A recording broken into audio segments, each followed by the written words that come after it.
Magandang araw sa aking mga kababayan sa Caloocan. Kami sa Team Trillanes at bilang tumatakbong mayor ng Caloocan ay nagagalak na ibahagi ang programa ng pagbabago para sa ating mahal na lungsod. Narito ang mga pangunahing programa. At tanggalin ang korupsyon sa City Hall para hindi makurakot ang humigit kumulang sa 2 bilyong pisong pondo ng lungsod. Ang pondong ito ay kasalukuyang nananakaw sa pamamagitan ng mga overpriced procurement, ghost employees at job orders, at pangingikil mula sa mga negosyante, vendors at PUV drivers. Ang bahagi ng pondong matitipid mula sa paglaban sa korupsyon ay ilalaan para sa mga senior citizens gaya ng pagbibigay ng buwanang cash allowance na 500 pesos sa lahat ng senior citizens para madagdagan ang pambili ng kanilang pangangailangan.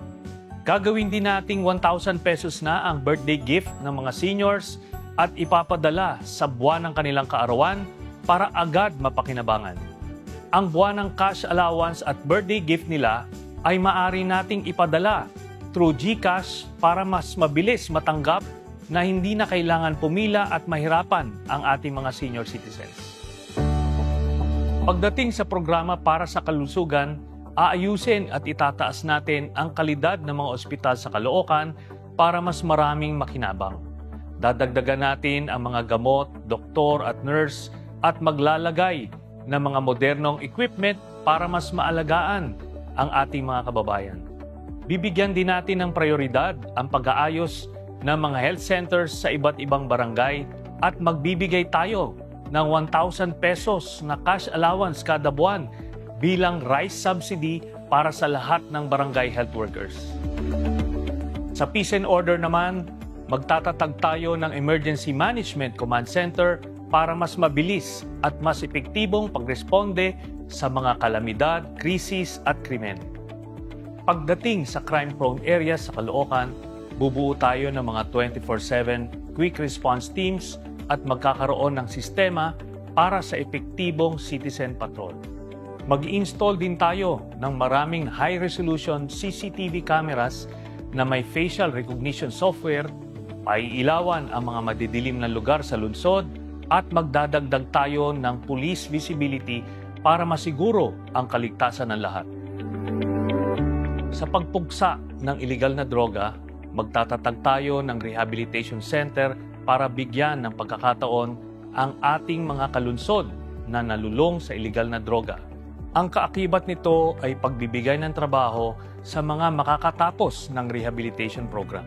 Magtatatag din tayo ng Barangay Intelligence Network laban sa mga nagtutulak ng iligal na droga kaakibat ng mga operations ng PIDEA at PNP.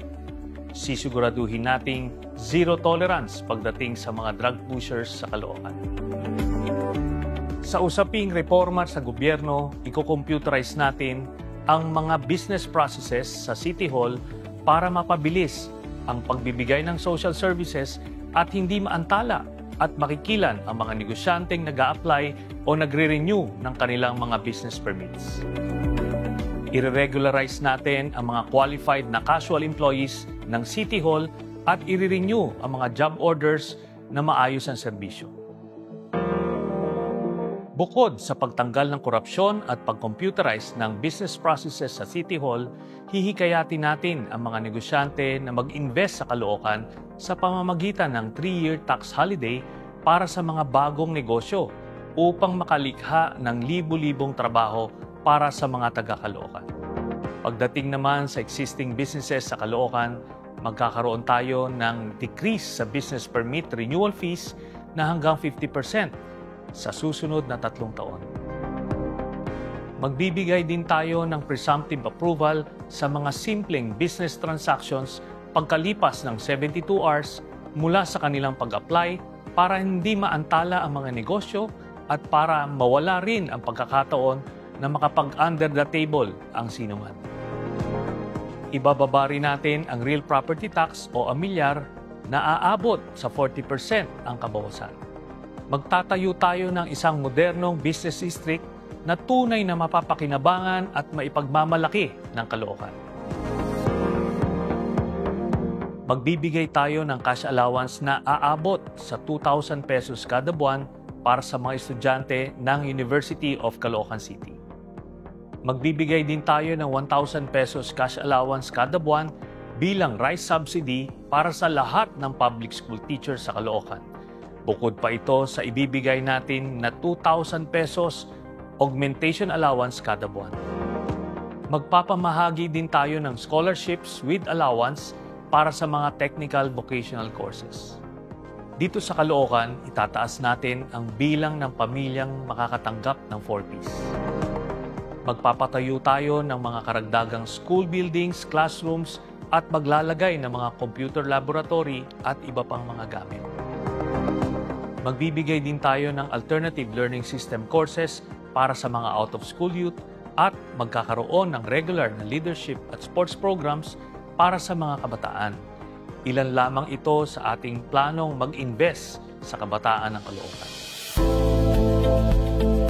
Makikipag-ugnayan tayo sa NHA para sa pagpatayo ng mga pabahay. Babawasan natin ang franchise fee ng mga tricycle at gagawing 3 years na ang validity ng mga ito. Bukod dito, bibigyan naman natin ng franchise to operate ang mga e-trikes para hindi na sila makutungan. Aayusin natin ang mga lubak-lubak na kalye at lugar na madalas binabaha. Ayusin natin ang pagkolekta ng mga basura at araw-araw gagawing malinis ang buong Caloocan. Ayusin din natin ang malubhang traffic na talagang malaking perwisyo sa lahat. Marami tayong nais na pagbabago para sa Caloocan.